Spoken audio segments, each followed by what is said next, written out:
እስቲ እንጸልይ። እግዚአብሔር አባታችን ሆይ እዚህ ፈቅደህ እንድንገናኝ አብረን እንድናመልክ እድልም ስለሰጠህ እናመሰግንሃለን። እግዚአብሔር አባታችን ሆይ ብዙ ይህን እድል ያላገኙ አሉ። እግዚአብሔር አባታችን ሆይ አንተ ይህንን እድሉ ደግሞ እንዲያገኙ ፈቅድላቸው። እግዚአብሔር ሆይ ደግሞ አንተ አስተምረን ከአንተ እንድንሰማ እንጂ ከራሳችን እንዳይሆን እኔም ደግሞ የኔን ሳይሆን ደግሞ ያንተን የሆነውን የተማርኩትን ማስተላለፍ እንዲችል አንተ እርዳኝ። በኢየሱስ ክርስቶስ ስም አሜን። ዛሬ እንዲሁ አርዕስት ካስፈለገ አርዕስት ይሆናል ብዬ ያልኩት የሚሰሙ ጆሮዎች ብዬ ነው። ያው የሚሰማ ጆሮ ነው ያልኩት እና ሰሞኑን እንግዲህ እኔን ያገኘ በሙሉ ስለ ጆሮ ሳወራ ነበር። መቼ ሳስባችኋል ከ4 ሳምንት በፊት ከልጆቹ ጋር ወደ ዲሲ ሄደን ነበረ። ልጆች የዩት ፕሮግራም ነበረ። ሳመሪውን ባይዘወ ዩቱብ ላይ ተደርጓል እና 2 ደቂቃ ናት፣ ተመልከቱ። ልጆች በጣም ጥሩ ጊዜ ነበራቸው። እነሱ ፋን እያደረጉ እኔ ደግሞ ጉንፋን ያዘኝ እዛ ስደርስ ማለት ነው እና እንዳለ የተዘጋጋው ማለት ነው እና ቀኝ ጆሮዬ ምንም አይሰማም ነበር እና ጸጥ ብሎ እና የማይሰማ ሰው ደግሞ ምንድን ነው የሚያደርገው? ዝም ብሎ ነው የሚያደርገው አይደል? እና አንተ ምን ሆነሃል ይሉኛል። እዛ ያው ዘመዶችም አሉ ሰዎች አንተ ምን ሆነሃል እንዴ ምንድን ነው ስሉኝ ይሄኛው አይሰማኝም ምንድን ነው የምትይው እላቸዋለሁ። እና ከበድ ያለ ጉንፋን ነበር እና እንደዚህ ሆኜ አላውቅም። እና ዶክተሮቹን ያው እናውቃለን የሚሉትን በደንብ ቼክ ስናደርግ እዚህ ዩስቴሽን ቲዩብ የሚባል አለ ሁለታችሁም ላይ የተማርኩኝ ሳይንስ እንግዲህ በውስጡ ግዴታ ማለት ነው። አየር አለ ከዚህ ወደ ጆሮ የሚሄድ ማለት ነው። የውስጥ የኢነር ቲዩብ ማለት ነው፣ የውጭ አይደለም። እና የሚሰማ የግሉ ኢር ነው የሚባለው። ልክ ጆሮአችሁ ልክ እንደተጣበቀ አይነት ነው የሚሰማው። እንግዲህ ኢማጂን ዶንዳት ማለት ነው። መልስ የለውም። ወዲያው የምትወስዱት መድኃኒት የለም። መልሱ መጠበቅ ነው ይኸው እና መጠበቅ ነው። ምን ያህል የምጠብቀው? እስከ 12 ሳምንት ምናምን አሉ። 12 ሳምንት እንደዚህ ሆኜ እንዴት ሆናለሁ? እና ምን ሊያስጠብቅ ነው? እንዴት ለመሆን ጸልያለሁ። ለምንድን ነው እንደዚህ ሆንኩት ብዬ አድርጌ ነበረ። እና ይሄ ዩስቴሽን ቲዩብ የሚባለው አየር ነው መግባት ያለበት ማለት ነው። ሲገባ ድሬን ያደርጋል። ግን ነገሩ ድሬን ማያደርግ ከሆነ ደግሞ እዚህኛው በፍሉድ ከተዘጋ አይሰማም ማለት ነው። ስለዚህ የፈለገ ነገር ባረግ ሳውና ውስጥ ብገባበት ሀሳብ ምን ያልሞከርኩት ነገር ምንም ያ መልስ ደግሞ መድኃኒት የሚወሰድበት የለም። ያው ሰው ዝንጅብል አለ ምን ያልበላሁት ነገር የለም ፈውስ ለማግኘት ማለት ነው። እና አልሆነም እና በሁለተኛው ሳምንት ላይ አክቹዋሊ ሶስተኛው ሳምንት ላይ እንደዚህ ሆኜ ማለት ነው ባንኮት ነበር ለስራ ሳይሆን የልጆች ኢቨንት ነበር ባንኮት እና ባንኮት ሄጄ ያው ሰው በደንብ ዘንጠዋል። ያው ከሀይዲንግ ነበረች አንድ ቴብል ሰርክል ቴብል ላይ ነው እና እንዴት አላችሁ ሰላም ናችሁ? እኔ ውጭ እባላለሁ ነው። ባለቤቴም አስተዋወቀች። እንደዚህ 2 ካፕሎች ቁጭ ብለዋል እና አንደኛዋም ያ እኔ ከሌ እባላለሁ ብላ በደንብ ታወራኛለች እና እንዲህ ሰላም አልኳት። ቁጭ ብለን ከዛ ኢቨንቱ ሲጀመር ስክሪን ይዛለች እና በስክሪን ነው የሚነገረው ነገር ታያለች ማለት ነው። እንዲህ የሚነገረው ብሎ ትራንስክራይብ እያደረገ ማለት እንግሊዝኛውን ይጽፋል። እሷ ታያለች። ከዛ ትላለች በደንብ ከማለት ቻለች ምንም አታውቅም። ከዛ ሳያት ለካ አትሰማም እና ያን ቀን ደግሞ እንዲሁም ልጠይቃቸው ነው ጉንፋን ይዟቸው ያውቃሉ? ያገኘሁትን ሁሉ ነው መልሱ ምንድን ነው እንደዚህ ሆኜ ነበር እያልኩ ስራ ቦታ አለቀ ያልጠየቁት የለም መልስ ለማግኘት ማለት ይሄ እንዲድልኝ እንደውም ከዛ አየዋትና እንዲህ ይገርማል እንደዚህ እኮ እያነበበች ቴክኖሎጂንም እያደነኩኝ ዋው ብዬ ምንም አላገናኘሁትም አለፍኩኝ ማለት ነው። በኋላ እመጣለሁ እሱ ጋር እና መጽሐፍ ቅዱስ ላይ የመስማት ችግር 2 ነገሮች አሉ። አንደኛው የአካላዊ ችግር ማለት ነው፣ አሁን ፊዚካሊ መስማት ያለመቻል ማለት ነው። ሁለተኛ ደግሞ ያው እየተደጋገመ ደካማነት ወይም ደግሞ የእግዚአብሔርን መልእክት መቃወም ተደርጎ ይወሰዳል መጽሐፍ ቅዱስ ላይ ማለት ነው። ሁለት አይነት አለ፣ ፊዚካል እና መንፈሳዊ ማለት ነው። እና የአካላዊ መስማት አለመቻል እና ፈውሱን ደግሞ ስናይ መጽሐፍ ቅዱስ አካላዊ የመስማትን ችግር እና የእግዚአብሔር ፈውስ አለ። ከዘጸአት 4 ጀምሬ ባነብ ሂዶ ጎደር ክሉ ክዳ በኋላ ማየት ትችላላችሁ። 4:11 ጀምሬ አሁን የወንድም ዘፍጥረት ዘጸአት 4:11 ላይ እግዚአብሔርም የሰውን አፍ የፈጠረ ማን ነው? ዲዳስ ደንቆሮስ የሚያይ እውር ሲያደርገ ማን ነው? እኔ እግዚአብሔር አይደለሁም ወይ ይላል። ስለዚህ ሌላው ላይ ብንመለከት 19:14 ላይ ደንቆሮቹን እንዳይረግሙ ሰዎች ማለት ነው አትርገሙ ብሎ ይናገራል፣ ትእዛዝ ይሰጣል። ወደ ማርቆስ ላይ ብንመለከት ጊዜ ስለሌላ አጠራጠር እያልኩ እናገራለሁ። ማርቆስ 7:32 እስከ 35 ላይ ብትመለከቱ የመስማት ችግር ያለበትን ሰው እንዴት እንደፈወሰ ጆሮዎቹንም እንዴት እንደተከፈተለት ይናገራል። ይህን ታሪክ ታውቃላችሁ። ሬፈረንስ ለማድረግ ማርቆስ 7:32 እስከ 35 ያለውን መመልከት ትችላላችሁ። እና ወደ ኢሳያስ ብንመለስ 35:5 ላይ የደንቆሮዎችን ጆሮ የሚከፍትበት ጊዜ አለ። ይህ የፊዚካል ፈውስ ማለት ነው። ያኔ ማለት ነው ኢሳያስ ላይ እንደተነበየው ፈውስ እንደሚመጣ ይህ የአካላዊ ፈውስ ማለት ነው። እና መንፈሳዊ ደግሞ ድካም ላይ ስንመለከት ማለት ነው ጆሮ ላይ ብዙ ጥቅሶች መጽሐፍ ቅዱስ ላይ ተነግረዋል። የመንፈሳዊ ብዙውን ጊዜ በደነደነ ልብ ወይም ደግሞ በመንፈሳዊ ግዴለሽነት ምክንያት ጆሮ ያላቸውን ግን የማይሰሙ ሰዎችን ብዙ ጊዜ መጽሐፍ ቅዱስ ላይ ብዙ ጥቅሶች አሉና እንዲሁ ለምሳሌ ብለን ብንነጋገርበት ያልኩት ሰሞኑን ደግሞ ብዙ ስሰማ የነበረበት ማቴዎስ ላይ ምዕራፍ 13 ይቀላል እዛ 13 በልግን ያው እና ምን ይላል? ስለዚህ እያዩ ስለማያዩ እየሰሙም ስለማይሰሙ ስለማያስተውሉም በምሳሌ እነግራችኋለሁ። መስማት ትሰማላችሁና አታስተውሉም፣ ማየትም ታያላችሁና አትመለከቱም።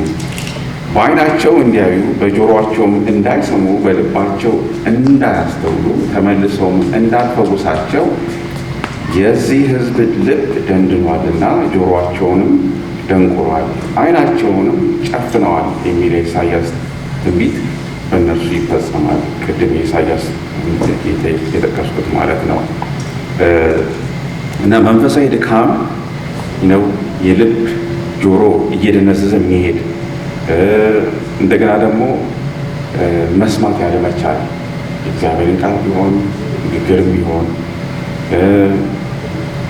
መጽሐፍ ቅዱስ ደግሞ ሲነገር ደግሞ ልብን ትከሻችን አዙሮ ድፍን ማድረግ ማለት ነው። እንደገና ደግሞ እንዲያው አንድ ጥቅስ ልጨምር ብል ሁለተኛ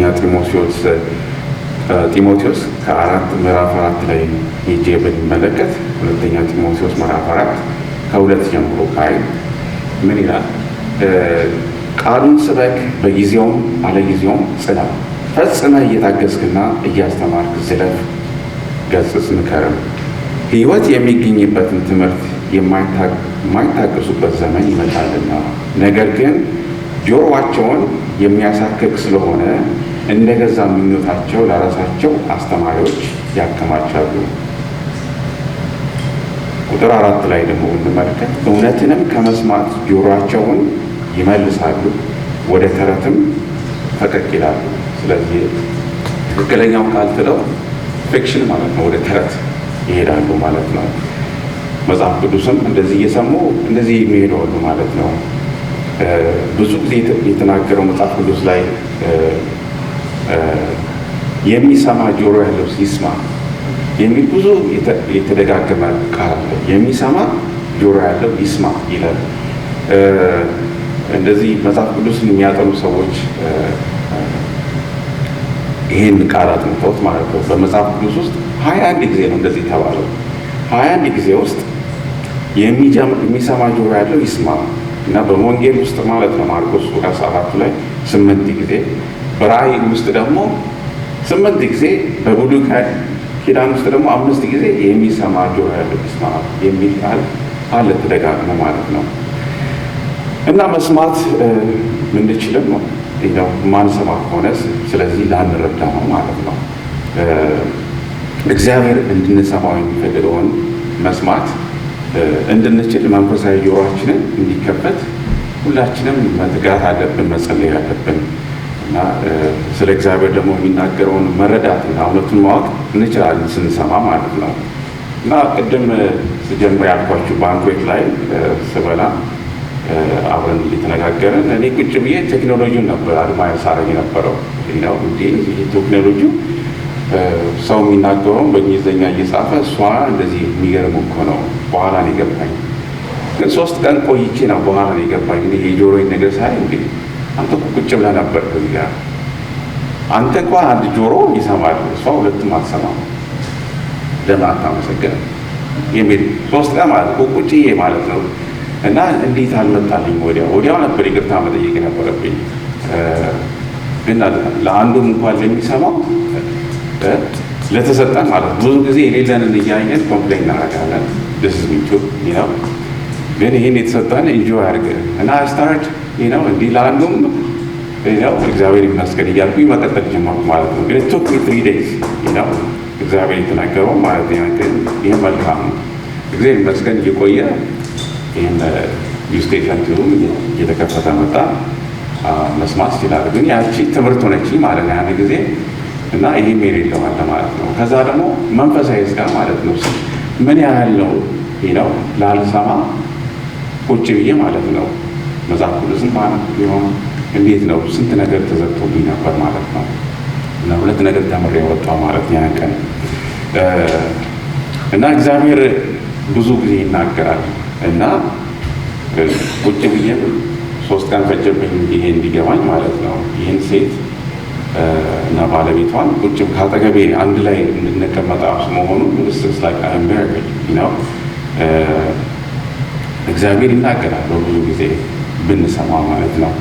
እና እግዚአብሔር ዛሬም የሚናገርበት ብዙ መንገድ አለ። ግን አንዳንድ ጥቂቶቹን አንደኛው በቃሉ ነው የሚናገረው መጽሐፍ ቅዱስ ደግሞ እጅግ ወጥነት ያለውና ስልጣን ያለው መንገድ ነው መጽሐፍ ቅዱስ ማለት ነው። እንደገና ደግሞ የምንፈትሽበትም በመጽሐፍ ቅዱስ ነው። ይሄ ነገር ልክ ነው አይደለም የሚለውን በመጽሐፍ ቅዱስ ነው የምንሰማው፣ ልክ ነው የሚለው ማለት ነው። እና እግዚአብሔር የተጻፈውን ቃሉ በሙሉ ማለት የሚቃረን ነገር የለም። ሁሉም ነገር ስትሬት ነው። ዮሐንስን ብንመለከት ዮሐንስ 17 ብንመለከት እንዲሁ ኮንፈርም ለማድረግ ማለት ነው የእግዚአብሔርን ቃል ምን ይላል? እኔ ከዓለም ኢየሱስ ነው የሚናገረው። እኔ ከዓለም እንዳይደለው ከዓለም አይደሉም። በእውነትህ ቀድሳቸው፣ ቃልህ ግን እውነት ነው። ወደ ዓለም እንደላከኝ እንዲሁ እኔ ወደ ዓለም ላኳቸው። እርሱም ደግሞ በእውነት የተቀደሱ እንዲሆኑ ራሴን እነርሱ እቀድሳለሁ። እና የእግዚአብሔር ቃል መጽሐፍ ቅዱስ ማለት ነው እውነት ነው። ምንም የሚቃረንበት የለም። እግዚአብሔር በዛ በዋነኛው የሚናገርበት በመጽሐፍ ቅዱስ ነው ማለት ነው። ሁለተኛው ደግሞ ያው በመንፈስ ቅዱስ ነው። መንፈስ ቅዱስ ደግሞ ሰጥቶናል። መንፈስ ቅዱስ አማኞች በሙሉ ሁላችንም ያለን ማለት ነው። መንፈስ ቅዱስ ውስጣችን ከሌለ አማኞች ገና ነን ማለት ነው። እና ስንቀበል መንፈስ ቅዱስ ሲሆን በእውነት ሁሉ የሚመሩ ውስጣዊ ንግግሮችን፣ ግንዛቤዎችና እምነቶቻችን በሙሉ ይሰጠናል ማለት ነው። እና ይህ ብዙውን ጊዜ ከፍ ያለ እንደገና ኤክስተርናል ቮይስ ውጪ የሆኑ ድምፆች ሳይሆን እንዲሁ በቃ ውስፐር ነው የሚያደርገው። ዝም ብሎ ትንሽ ድምፅ እንደ ሽኩርታ ማለት ነው። ፖሊስ ቤት ሁሉ ጊዜ ይነግረናል ራሳችን በውስጣችን ማለት ነው። ግን ጊዜ ስንሰጥ ማለት ነው። ይህ ደግሞ መንፈስ ቅዱስ እንደሚናገረን ሐዋርያት ሥራ ላይም ተናግሯል። ምዕራፍ 1 ቁጥር 2 ላይ ብንሄድ ተናግሯል እና ቃሉን መመልከት ትችላላችሁ በኋላ ማለት ነው። ሌላው ደግሞ እግዚአብሔር ዛሬ የሚናገራቸው ዋና ዋና ነገሮች የምንላቸው በሰው ይናገራል። ቅድም እግዚአብሔር ይህችን ሴትዮ እንዳስቀመጠው ማለት ነው። እግዚአብሔር ብዙ ጊዜ ተወሰነ መልእክት ማስተላለፍ ወደ አማኞችን ይልካል።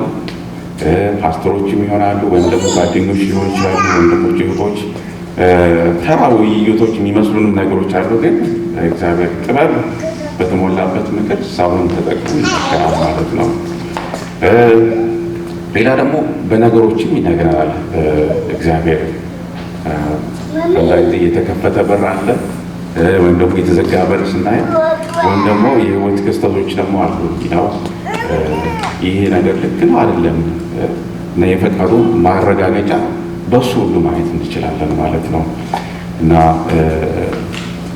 ሌላው ደግሞ በፍጥረትም ይናገራል። በአህያም አይደል? እንደገና ደግሞ የፍጥረት ደግሞ ተዋህዶም አለ። እንዲሁ የጠዋት መሽቶ ፀሐይ ሲወጣ ሲገባ ይህ ሁሉ ካስተውነው እግዚአብሔር እየተናገረ ነው። እኔ ይህን የምገዛው እኔ ነኝ ማለት ነው።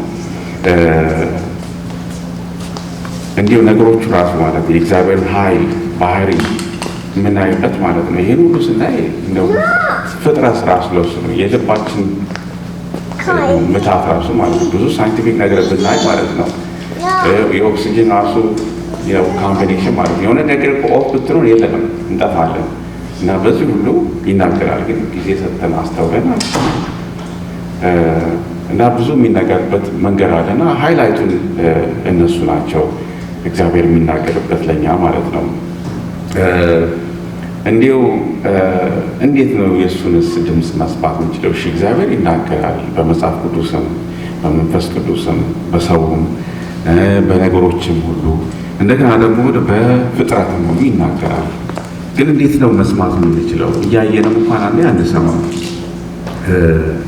እንዴት ነው መስማት የምንችልበት ጉልበት ብዬ ሳልፍ የተማርኩት ሰሞኑን ማለት ነው። አንደኛ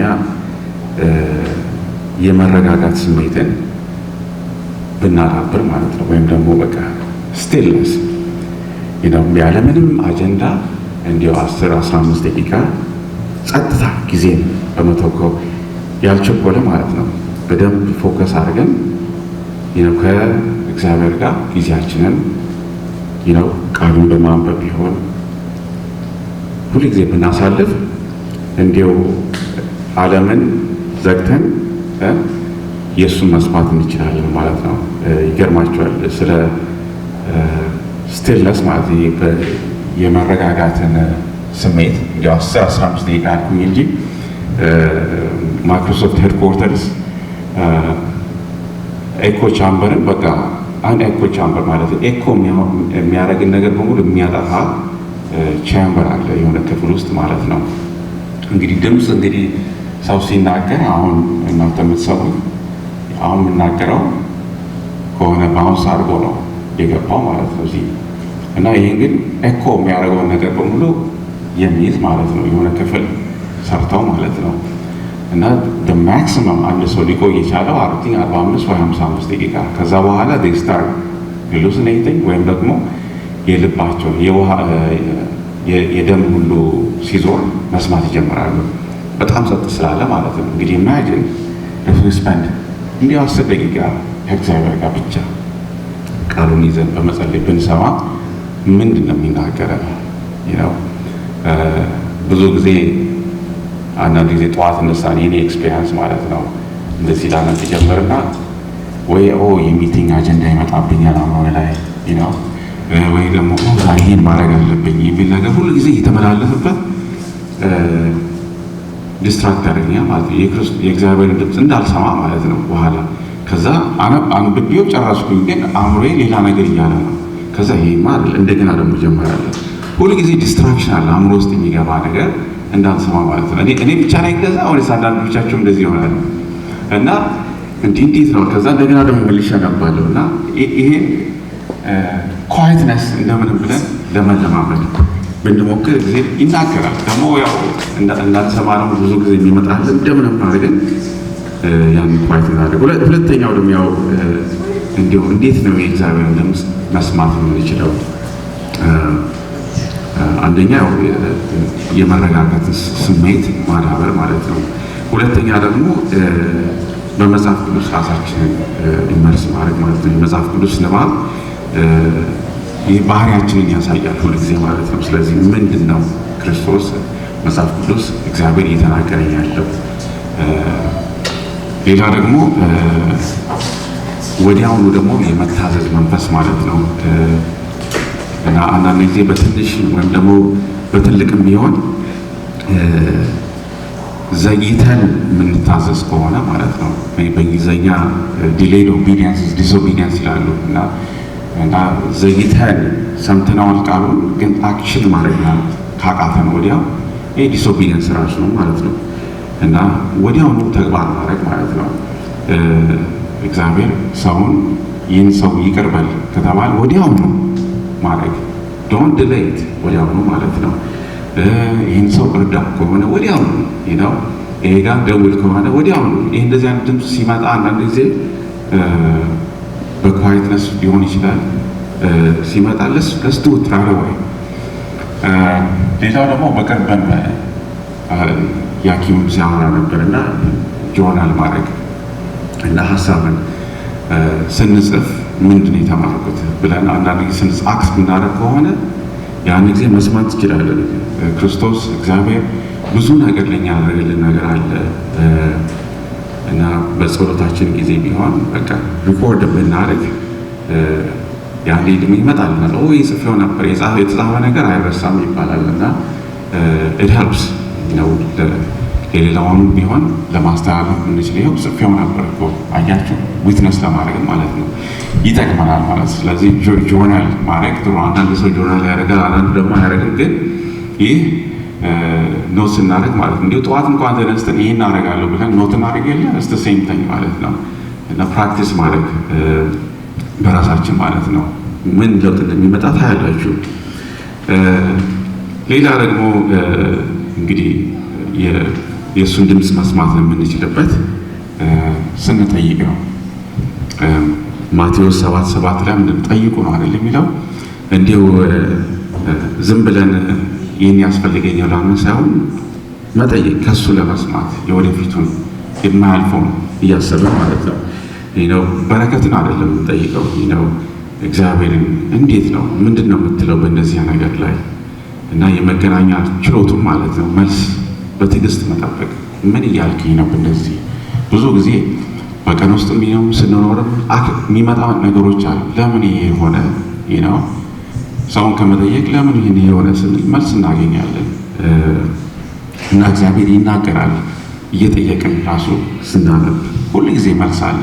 ሰው ይልካል ወይም ደግሞ ልክ አሁን ባንጎት ላይ ሴትዮዋን ለመታ እንዳለችው ማለት ነው። ታዲያ ለምንድን ነው የማንሰማው? እንዲሁ እግዚአብሔር ለመስማት ምንድን ነው እንቅፋት እየሆነብን ያለ ነው? እንዲሁ መስማት አንዳንዴ ጦርነት ነው እና የራሳችንን መስማት እንፈልገው እኔ ነኝ ማለት እንፈልጋለን። አንዳንድ ጊዜ እንደገና ደግሞ ያው ሶሻል ሚዲያም አለ ይመጣል፣ ወይ ስልካችን ላይ ፖፕ ያደርጋል፣ ወይ ቴክስት ሊሆን ይችላል። ኤኒቲንግ በቃ ይዞ የሚሄድ ነገር ብዙ አለ እና ብዙ ድምፆች አሉ። በፖለቲካ ቢሆን ዛሬ ሰሞኑን የምትሰሙት እንደገና ደግሞ እንዲህ 24 ሰዓት ራሱ የራሳችሁን ኢንቨንቶሪ ብትወስድ ማለት ነው just take the last 24 hours ወይም ደግሞ ከዚህ ከትናንት ወዲያ ማድረጋችሁ እንዲሁ ኖርማል ቀን የምትሉትን ማለት ነው ኢንቨንቶሪ ወስዳችሁ ያችን 24 ሰዓቷን ማለት ነው እንዲሁ ምንድን ነበር ጊዜን ያሳለፍኩት ብትሉ ይገርማችኋል። አንዳንድ ስልካችንም ይነግረናል ምን ያህል ስልካችን ላይ ስፔንድ እያደረግን እንዳለ። እዚህ ሶሻል ሚዲያ ላይ ይህን ያህል ይላል፣ ኢንተርኔት ላይ ይህን ያህል ይላል። የ24 ሰዓቱን ብንወስድ ምንድን ነው የሚለው እና ትኩረታችንን የሚከፋፍሉ ብዙ ነገሮች አሉ ይለው። እንዲያው መዝሙር 46:10 እንኳን ብንመለከት ከመጽሐፍ ቅዱስ ላይ እኔ የተማርኩትም ማለት ነው መዝሙረ ዳዊት ምዕራፍ 10 መዝሙረ ዳዊት 46 ቁጥር 10 ላይ ብንል ይህን ዲስትራክሽን ኖይዝም በመለበን እያለ የመጣ ማለት ነው። እረፉ እኔም አምላክ እንደሆንኩ እወቁ፣ በአሕዛብ ዘንድ ከፍ ከፍ እላለሁ፣ በምድር ላይም ከፍ ከፍ እላለሁ። እረፍት ይሄ የእግዚአብሔርን ድምፅ እንዲያው በግርግር መካከል ራሱ መስማትን የምንችልበት ማለት ነው። ምንድን ነው ይህን ዲስትራክሽን እንዴት ነው ኖይዝ ማድረግ የምንችለው? እረፍት የሚመጣው ከሱ መሆኑ እየተረዳ የምንሄድበት መንገድ ማለት ነው። ሌላው ደግሞ ያው ሁላችሁም የምታውቁት ኃጢአት አለ። ደግሞ ኢሳይያስ 59 ቁጥር 2 ላይ ብትመለከቱ ኃጢአት በሰዎችና በእግዚአብሔር መካከል መለያየትን ይፈጥራል፣ ይህም ደግሞ እንዳንሰማ ያደርገናል ማለት ነው። ሌላው ደግሞ ላለመስማት የሚያደርጉ ነገሮች ያለመታዘዝ ዲስኦቢዲየንስ።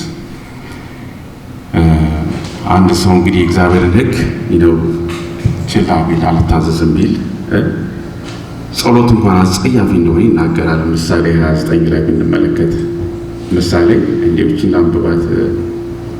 ምሳሌ ምዕራፍ 28 ቁጥር 9 ላይ ምን ይላል? ሕግን ከመስማት ጆሮውን የሚመልስ ጸሎቱ አስጸያፊ ናት ይላል። ዲስኦቢዲየንስ ማለት ነው። እንዴት ነው ኦቤ የምናደርገው?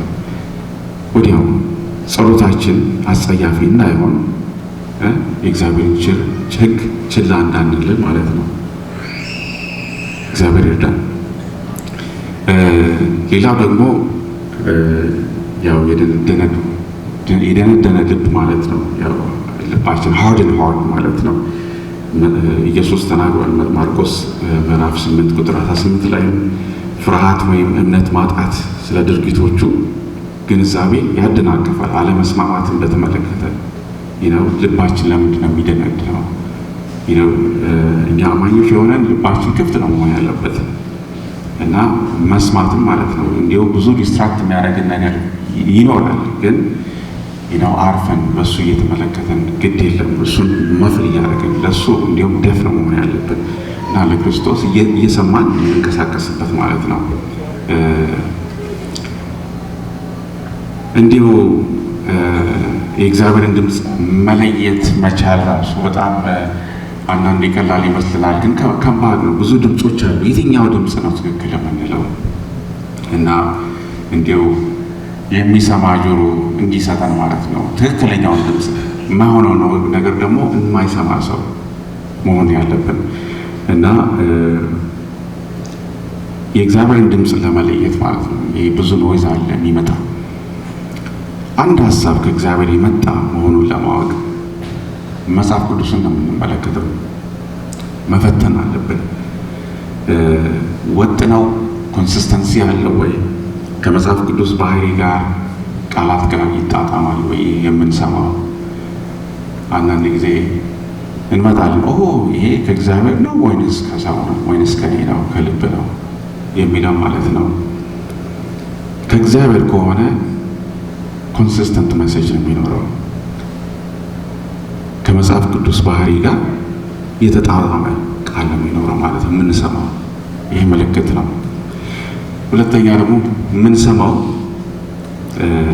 የእግዚአብሔር ድምፅ ከሆነ ሰላምን ይሰጣል እና የእግዚአብሔር ድምፅ የሰላም ጥርት ያለ ማለት ነው ስሜት ያመጣል እና አንድ ጊዜ ስንሰማ የራስ ጭንቀት ወይም ደግሞ የጠላት ድምፅ ግራ ማጋባት ነው የሚሰራው እና ጫና ነው ወይም ደግሞ ኩነኔ የሚያመጣ ነው የጠላት ድምፅ። ግን የክርስቶስ ድምፅ የእግዚአብሔር ድምፅ ሲናገር ሰላም ፒስ የሚመጣው ከልባችን ጋር በነገሮች ሁሉ ማለት ነው። እሳት እየወጣ ነገር እየፈራረሰ ሁሉ ሰላም አገኘው የሚል ሰው ያ እግዚአብሔር የሰማ ሰው ነው ማለት ነው። ሌላ ደግሞ ፍሩቱን ምንድን ነው? ፍሬው እያፈራ ያለው ይህ ድምፅ የመጣው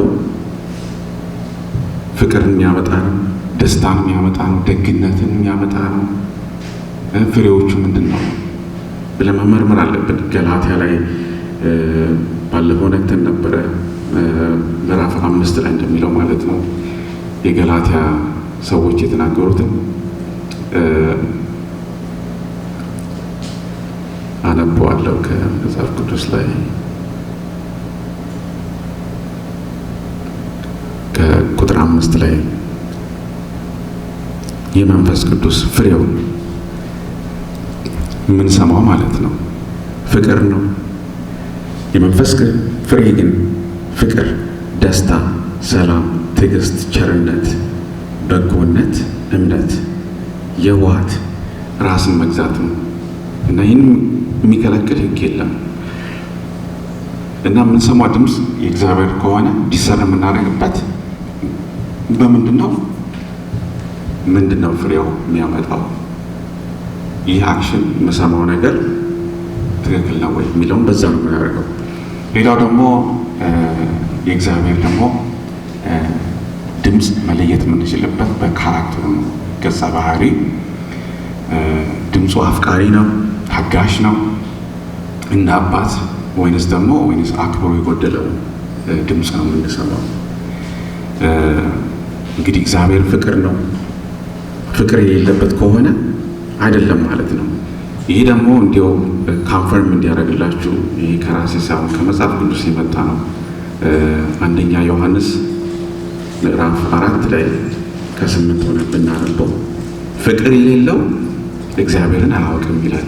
እግዚአብሔር ፍቅር ነውና በዚህ የእግዚአብሔር ፍቅር በእኛ ዘንድ ተገለጠ፣ በእርሱ በኩል በሕይወት እንኖር ዘንድ እግዚአብሔር አንድ ልጁን ወደ ዓለም ልኮልና ፍቅርም እንደዚህ ነው፣ እግዚአብሔር እርስ ራሱ እንደወደደን ስለ ኃጢአታችንም ማሰሪያ ይሆን ዘንድ ልጁን ላከ እንጂ እኛ እግዚአብሔር እንደወደድ ነው አይደለም። ወዳጆች ሆይ እግዚአብሔር እንዲህ አድርጎ ከወደደን እኛ ደግሞ በእርሳችን ልንዋደድ ይገባናል። እግዚአብሔርን ማንም ከቶ አላየውም። እርስ በርሳችን ብንዋደድ እግዚአብሔር በእኛ ይኖራል፣ ፍቅሩ በእኛ ፍጹም ሆኗልና ከመንፈሱ ስለሰጠን በእርሱ እንድንኖር እርሱም በእኛ እንዲኖር በዚህ እናውቃለን። ኢየሱስ የእግዚአብሔር ልጅ እንደሆነ በሚታመን ሁሉ እግዚአብሔር በእርሱ ይኖራል፣ እርሱም በእግዚአብሔር ይኖራል። ስለዚህ ነው የገጸ ባህሪ ማለት ነው ዲሰርን የእግዚአብሔርን ድምፅ የምንለየው አፍቃሪ፣ ታጋሽ፣ አሳቢ የሆነ ነው ማለት ነው። እና ለምንድን ነው ጆሮአችን መስማት የሚያስፈልገን?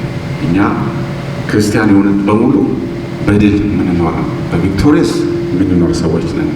ድል አድራጊ ደግሞ መሆን ማለት መንፈስ የሚናገረውን ከመስማት ጋር በቀጥታ የተያያዘ ነው እና መንፈስ ለአብያተ ክርስቲያናት የሚናገረው ጆሮ ያለው ይስማ የሚለው በተደጋጋሚ መጽሐፍ ቅዱስ ላይ እናያለን። እና ድል ለሚነሳው ሰው ያው ሽልማት አለ። ደግሞ ይህ ደግሞ የሚያመለክተው እኛ ከአሸናፊ ያለ ተሸናፊ ያለ ማለት ነው። መንፈሳዊ ውጊያም ደግሞ አለ እና ከአሸናፊዎቹ መካከል ለመሆን እግዚአብሔር መመሪያና ማዳመጥ መታዘዝ አለብን ማለት ነው። እና እንግዲህ እኛ በዚህ ዓለም ላይ ያለነው ሐዋርያት ሥራ ምዕራፍ 1 ላይ የተሰጠን ትእዛዝ አለ። አማኞች በሙሉ የምንመላለስበት ማለት ነው። ድል የሆንን ሰዎች ማለት በድል የምንመላለስ ሰዎች በክርስቶስ ዘላለም ሕይወት ያለን የተስፋ ቃል መጠበቅ ያለብን መንፈስ ቅዱስ ደግሞ ሲወርድ ኃይል የሰጠን የክርስቶስ ምስክሮች እንሆናለን አይደል? ምንድን ነው የሚለው? ከእነርሱም ጋር አብሮ ሳለ ኢየሱስ ከኢየሩሳሌም እንዳይወጡ አዘዛቸው። ነገር ግን ኢየሱስ ነው የሚናገረው እዚህ ጋር ከእኔ የሰማችሁትን አብ የሰጠውን የተስፋ ቃል ጠብቁ። ዮሐንስ በውሃ አጥምቆ ነበርና እናንተ ግን ከጥቂት ቀን በኋላ በመንፈስ ቅዱስ ትጠመቃላችሁ አለ። ከዛ እነርሱም በተሰበሰቡ ጊዜ ጌታ ሆይ በዚህ ወራት ለእስራኤል መንግስት መንግስትን ትመልሳለህ ብለው ጠየቁት። የምድራዊ ማለት ነው። እሱም አለ አብ በገዛ ስልጣኑ ያደረገውን ወራትና ዘመናትን ታውቁ ዘንድ ለእናንተ አልተሰጣችሁም። ነገር ግን መንፈስ ቅዱስ በእናንተ ላይ በወረደ ጊዜ ኃይልን ትቀበላላችሁ። በኢየሩሳሌም በይሁዳም ሁሉ በሰማርያም እስከ ምድር ዳርቻም ድረስ ምስክሮቼ ትሆናላችሁ። እኛ እንግዲህ የክርስቶስ ምስክሮች ነን ማለት ነው። ስለዚህ ይህም በአጠቃላይ ሰዓት 4 ሆናል። የክርስቶስ ምስክሮች ነን። ዛሬ ጆሮአችን የሚሰማው ምንድን ነው? ጆሮአችን የሰማውስ ምንድን ነው? ከአማኞች ጋር ህብረት ያስፈልጋል እንዴ የሚል ከሆነ ቤተ ክርስቲያን ከምትሄድ ዩቱብ እኮ መመልከት ትችላለህ የሚል ወንጌል ስራ ነገ ትሰራለህ፣ ዛሬ ሌላ ስራ የሚል በጎ የተደረገልን እግዚአብሔር ያደረገልን ፈውስም ቢሆን ለሌላ ለማስተት ለማነጋገር ሌላ ጊዜ በኋላ የሚል ከሆነ we have to question that። ቅድም እንደዘመርን በሰማይ ውበትን የሰጠ ለምድር ዳርቻን ያበጀ እኛን በአምሳሉ የፈጠረ እኛን የከበርን አድርጎ ያየ ይህን አምላክ ብቻ የምንሰማበት የምናመልክበት ይህን ድምፅ የሚሰማ ጆሮ ይስጠን። እግዚአብሔር ይረዳናል። ጆሮአችንን ምንሰማውን ሊሰብን እያደረገን የምንመላለስበት እግዚአብሔር አእምሮን ይስጠን ማለት ነው። እና ስንጠይቅ እንሰማለን። እግዚአብሔር ይናገራል፣ እኛ ደግሞ መስማት አለብን። አንዳንዴ ኤኮ የማያደርግ ቻምበር ውስጥ መግባት ካለብን አድርገን ከዛ በኋላ እንዲሁ ያስተካክለናል ብዬ አስባለሁ። እግዚአብሔር ይረዳናል። ዳኒ መተን ጸልይልን እና እንጨርሳለን። የሻይ ጊዜ ያለ ከኋላ ማለት ነው።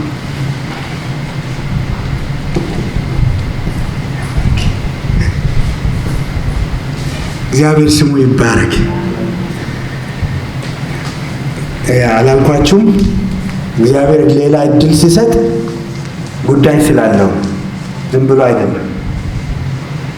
ዝም ብሎ አይደለም። ምን ያክል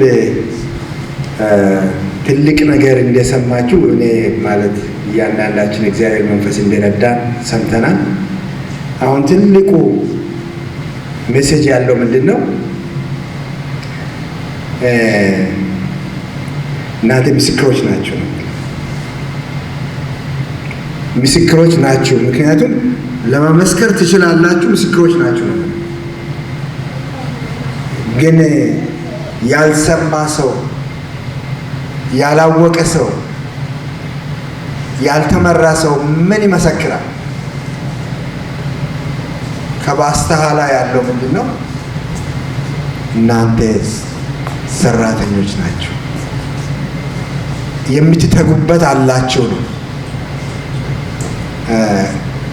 እግዚአብሔር ራሳችንን በሱ አይን እንድናይ እሱ እንዴት እንደሚያየን በዛ በሱ እይታ እንድናይ እግዚአብሔር የሚጎተጉተንና እግዚአብሔር በሰማነው እንድንቆም ይርዳን።